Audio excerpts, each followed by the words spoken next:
Merci, Monsieur le Président, Madame la Présidente de la Commission, Monsieur le Ministre.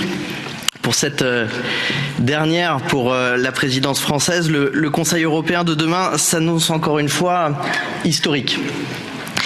Mon groupe salue l'esprit de responsabilité dont font preuve l'ensemble des États membres et le travail de la Commission pour y parvenir, Madame la Présidente. Le statut de candidat de l'Ukraine est une juste reconnaissance du sacrifice du peuple ukrainien pour nos valeurs européennes. Nous ne pouvions ignorer, je l'ai redit déjà dans cet hémicycle à de nombreuses reprises, le sang versé au nom de l'idéal de paix, de démocratie et de souveraineté dans cette guerre injuste. J'espère que ce même esprit de responsabilité habitera également les membres du Conseil sur la question des Balkans occidentaux. Nous avons aussi un devoir de construire le chemin européen de ces nations. C'est la position de mon groupe qui est également favorable au statut de candidat de la Moldavie. Le Conseil sera également amené à enfin se prononcer sur les suites à donner sur la conférence sur l'avenir de l'Europe. Je sais que certains pensent que ces questions institutionnelles sont secondaires et que, en comparaison sûrement des éléments d'urgence de notre temps. Je pense qu'ils ont tort. Quel est notre avenir proche, nous, Européens?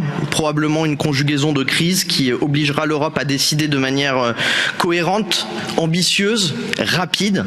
L'inflation s'installe durablement avec une possibilité de répercussion sur les dettes souveraines. Crise alimentaire, crise humanitaire et migratoire, probablement. Le dérèglement climatique, lui, continuera son œuvre si nous n'agissons pas.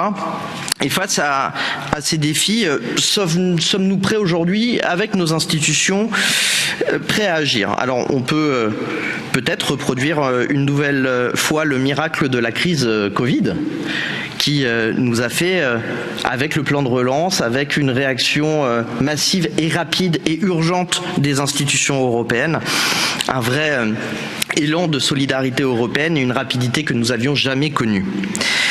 Mais certains États utiliseront probablement notre architecture institutionnelle et notamment le droit de veto pour bloquer les efforts nécessaires pour faire face à ces nouvelles crises. Et c'est exactement pour cela, Madame la Présidente, Monsieur le Ministre, que nous ne laisserons pas en friche le chantier institutionnel. Ce chantier est important. Certains États membres, et pardonnez-moi toujours les mêmes, bloquent les réformes nécessaires. Les vétos ne sont pas des vétos des peuples, mais sont des vétos et des chantages des gouvernements en difficulté. Le blocage sur l'impôt minimum mondial est d'autant un symptôme qu'un avertissement pour nous. Et nous sommes évidemment attentifs à tous ces points-là. Nous avons tant à faire et nous ne devons pas décevoir. Monsieur le ministre, Madame la Présidente, vous savez que notre famille politique porte cette réforme institutionnelle en Europe. Nous avons une majorité de membres au Conseil qui sont ulcérés du comportement de certains États. Vous savez que les citoyens n'accepteront pas le spectacle de l'inaction sur ces questions-là. Alors, mon mot d'ordre et le mot d'ordre de mon groupe sera d'ouvrir cette réforme et de donner suite au Parlement européen qui a ouvert la voie de cette procédure. Merci.